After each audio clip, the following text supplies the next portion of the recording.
성도 여러분 안녕하십니까? 2021년 12월 23일 목요 새벽 말씀 함께 나누겠습니다.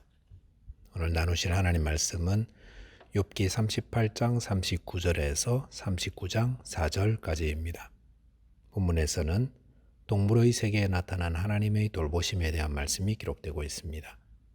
본문을 통해 만물을 돌보시는 하나님에 대해 그리고 하나님을 신뢰하며 하나님께 영광 돌려야 함에 대한 말씀 묵상하겠습니다. 저절로 묵상할 내용은 하나님은 만물을 돌보시고 먹이신다는 겁니다. 본문 39절에 보시면 네가 사자를 위하여 먹이를 사냥하겠느냐 젊은 사자의 식욕을 채우겠느냐 라고 하였습니다. 여기 보시면 하나님은 욥에게 사자를 위한 먹이를 사냥해주고 젊은 사자의 식욕을 채울 수 있느냐고 물으십니다. 이 말은 하나님이 사자를 위해서도 그들의 먹이를 제공하고 그 필요를 채우신다는 사실을 말씀하고 있는 겁니다. 본문 40절에 보시면 그것들이 굴에 엎드리며 숲에 앉아 숨어 기다리느니라라고 하였습니다. 이것은 사자들이 살아가는 습성과 사냥하는 모습을 보여줍니다. 사자가 먹이를 사냥할 때 모습 보면 사자는 숲속에 몸을 낮추고 먹이에게 조심스럽게 접근했다가 번개같이 튀어올라서 사냥합니다. 그런데 그런 사냥 기술과 뛰어올라 먹이를 제압하는 능력, 이거 다 어디서 터득한 것이겠습니까? 그것은 하나님이 하신 것입니다. 사자는 동물들 가운데 가장 힘이 세지만 그렇다고 자기 스스로 살아가는 것이 아닙니다. 하나님이 이 사자에게 먹이를 주시고 또 사냥할 기술과 지혜를 터득하게 하셨기 때문에 살아갈 수 있는 것입니다. 이것은 하나님이 사자를 포함한 이 땅의 모든 동물들까지도 다 먹이고 그들의 필요를 채우신다라는 것을 말해줍니다. 본문 41절에 보시면 까마귀 새끼가 하나님을 향하여 부르짖으며 먹을 것이 없어서 허우적거릴 때에 그것을 위하여 먹이를 마련하는 이가 누구냐라고 하였습니다. 동물의 왕인 사자에게 대해 말씀하신 하나님은 까마귀 새끼에 대해서도 또 물으십니다. 까마귀 새끼가 먹을 것이 없어서 허우적거릴 때 누가 먹이를 마련해 주는가 하는 것입니다. 어미 까마귀인가요? 오늘 본문에서는 하나님이 보잘것없는 까마귀 새끼까지도 먹이고 보호하신다라는 것을 말씀하십니다. 40절에 나오는 젊은 사자에 비해 까마귀 새끼란 정말 볼품없는 존재를 말합니다. 그런데 하나님께서 이 젊은 사자와 이 볼품없는 까마귀 새끼를 연달아 소개하면서 이 둘에게 먹을 것과 필요를 공급하시는 분이 하나님이시다는 사실을 말씀하시면서 하나님이 이 땅에 생명을 가진 모든 것들을 먹이고 돌보신다는 것을 말씀하고 있습니다. 예수님도 동일한 말씀하지 않으셨습니까? 마태복음 10장 29절에 보시면 참새 2마리가 한 아사리온에 팔리지 않느냐. 그러나 너희 아버지께서 허락하지 아니하시면 그 하나도 땅에 떨어지지 아니하리라 라고 하였습니다. 예수님 당시 사람들은 참새를 잡아서 팔곤 했습니다. 그런데 한 마리씩 팔지 않고 2마리씩 팔았습니다.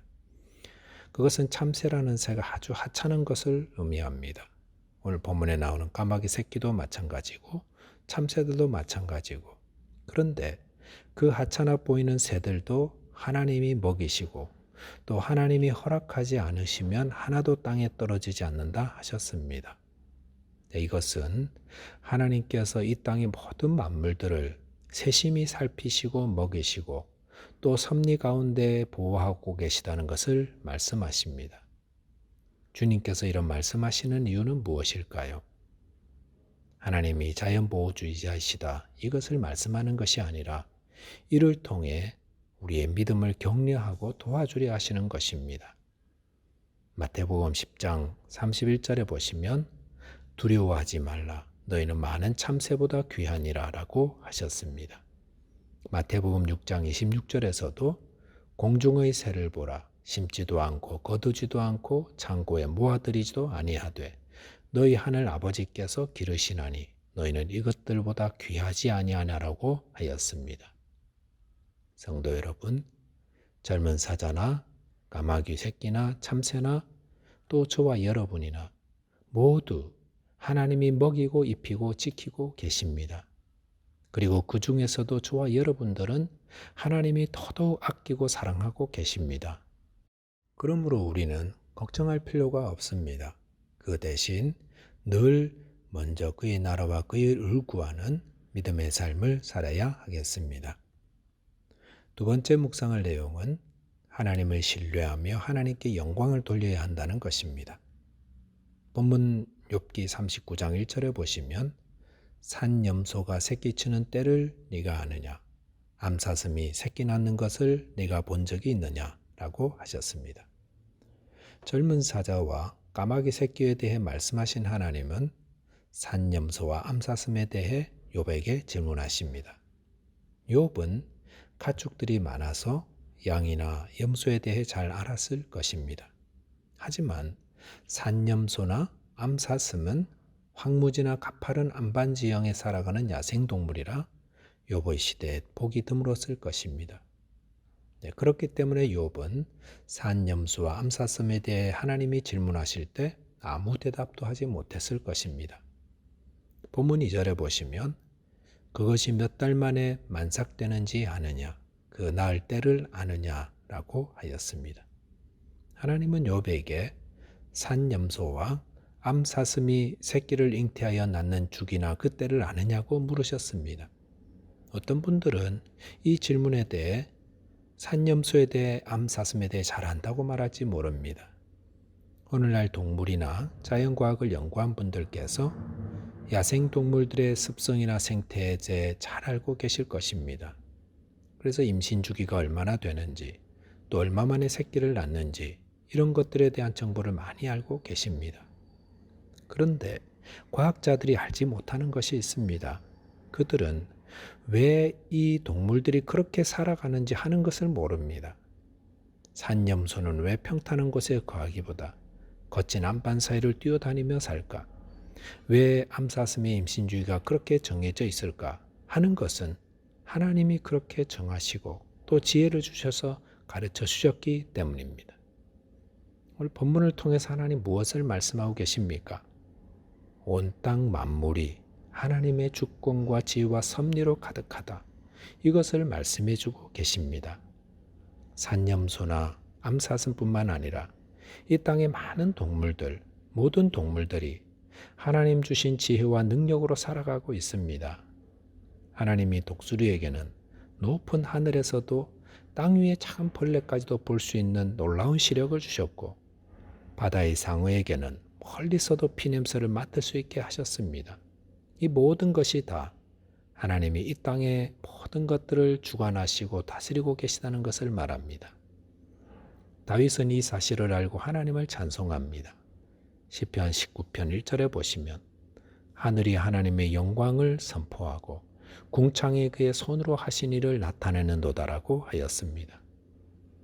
이것은 온 세상에 하나님의 솜씨와 통치로 가득하는 것을 아는 자는 하나님을 찬송하며 영광을 돌린다는 것을 말합니다. 하지만 불신자들은 자연 안에 있는 아름다움을 보면서도 그 모든 것을 창조하시고 다스리시는 하나님께 합당한 영광을 돌리지 않습니다. 여러 고난과 어려움 앞에서 성도는 하나님의 놀라우신 능력과 주권을 묵상해야 합니다. 하나님은 우리의 고난이나 어려움을 해결하지 못하실 분이 아닙니다. 하나님은 지금도 놀라운 섭리와 지혜와 능력으로 이 땅과 우리를 다스리고 계십니다. 그러므로 이것을 아는 성도는 어떤 고난 속에서도 하나님을 신뢰하며 하나님께 영광을 돌리며 살아갑니다. 말씀을 정리하겠습니다. 하나님은 힘세고 젊은 사자로부터 작고 무력한 까마귀 새끼까지 또 안반 사이에 뛰어다니며 사는 산염소와 암사슴까지 또 저와 여러분까지 섭리로 보호하시며 주관하시는 만물의 주인이 되십니다. 저와 여러분께서 이 하나님의 섭리와 주권을 믿고 의지함으로 오늘도 믿음으로 승리하며 살아가게 되시기를 바라겠습니다. 기도하겠습니다. 하나님 아버지, 온 땅과 하늘을 다스리시고 모든 만물에 생명을 주시며 다스리시는 하나님을 찬송합니다. 이 하나님을 믿고 의지함으로 오늘도 담대하며 승리하며 하나님께 영광 돌리며 살아갈 수 있게 하여 주옵소서. 우리 주 예수 그리스도 이름으로 기도하옵나이다. 아멘. 오늘도 믿음 안에서 승리하는 오늘 하루 되시기 바라겠습니다. 감사합니다.